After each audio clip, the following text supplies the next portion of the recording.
Make una hear Asha don't blast Nigerian politicians. 25 million votes were cast in an election of 220 million people, according to the Financial Times. A voter turnout of 27%, meaning that 2/3 of the 87 million people who registered to vote failed to do so. Would you agree that something doesn't smell right here? Was Bola Tinubu fairly elected?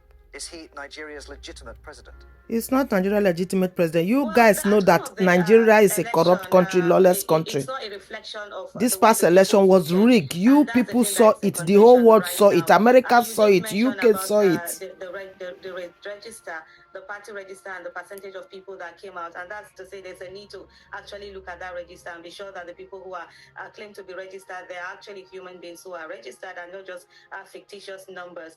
Beyond that also is to say that the election wasn't conducted the way it ought to have been conducted. INEC didn't follow its process. There was a lot of rigging. There was violence. And we must go away from the fact where we accept people rigging their way into power, because that's also a political coup. And if the world is not ready to accept a military coup, then it should not in any way accept a political coup. Situation where all manners of rigging is done, and then someone is declared and people are told to go to court. That has to stop. And for a lot of Nigerians, and myself included, and Nigeria yet does not have a president. We are waiting for justice to be done. We are waiting to see, the person that the people gave their mandate to be the one that is declared, not what we have seen so far. Bam. Hamza, we can't really speculate upon what the courts will decide. This question, I think, is designed more to get to the legitimacy of Nigeria's judiciary here. Tinubu's already been sworn in. What happens if the courts do decide the election has to be rerun, or will they opt for acknowledging irregularities while allowing the result to stand? Is it possible that the result did, in fact, reflect the will of the people? How independent is Nigeria's judiciary? It's useless, Oga. So for me to come in, first of all, just to briefly talk about a particular case that was mentioned a little bit earlier, the decision that was made by the Supreme Court on the double nomination of Senator Shettima, is to say that the court has ruled that the party that came in didn't have the local standing to do that. It's not so. The thing is still on trial. In terms of whether, for me, one of the things I think we must be consistent about is to understand that justice. Without justice, we can't have development, and we cannot keep pushing things away and just throwing things, sweeping things under the bed and all of that. We can't just move on to say that the president has been sworn in and all of that. I don't recognize that the president has been sworn in Nigeria.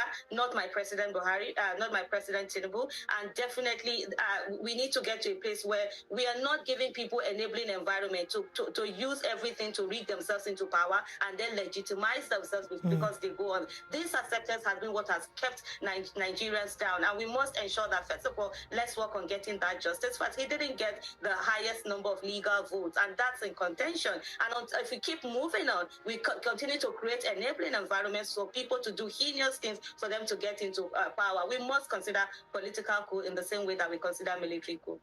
Aisha, Tinubu said, our mission is to improve our ways of life in a manner that nurtures our humanity, encourages compassion towards one another, and duly rewards our collective efforts. He's a liar. Tinubu old man is lying. He said. Compassion. What about the nation's youth, though, who almost certainly didn't vote for a 71-year-old to be their president? They feel alienated by the country's political system. Do they have hope? So I think the first thing that we need to address is this issue of stability, that constantly there's a desperation to be able to get stability over justice, over the justice of people's mandate. And that has led us to be one of the most unstabilized countries in West Africa.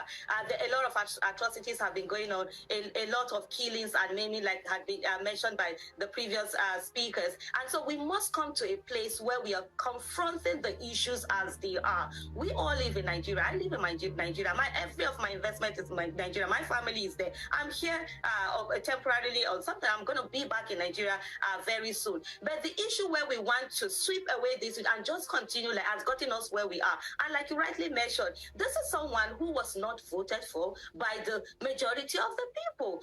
And there was a sabotage that happened in terms of inflicting yourself as to be duly elected and people being dared to go to the judiciary country. So this is the angst, this is the anger.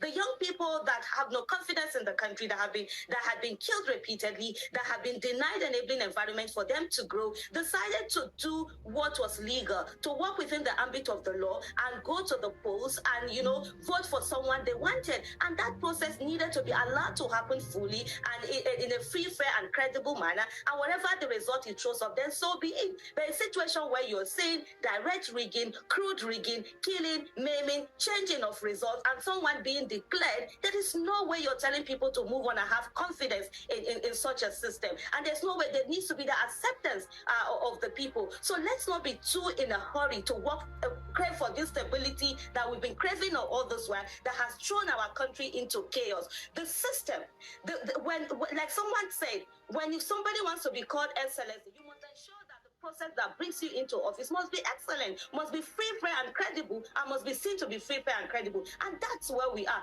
And for me personally, I'm not moving away from that. I've stayed too much on focusing on stability against people's justice, and it hasn't gotten us anywhere. It has gotten us to a worse place. As far as I'm concerned, Aisha Yusuf, I do not recognize the person of Mr. Bola Ahmed Tinubu as the president of Nigeria. He's not my president, not my president Tinubu. That's what he remains. Thank you. As always, thank you for watching.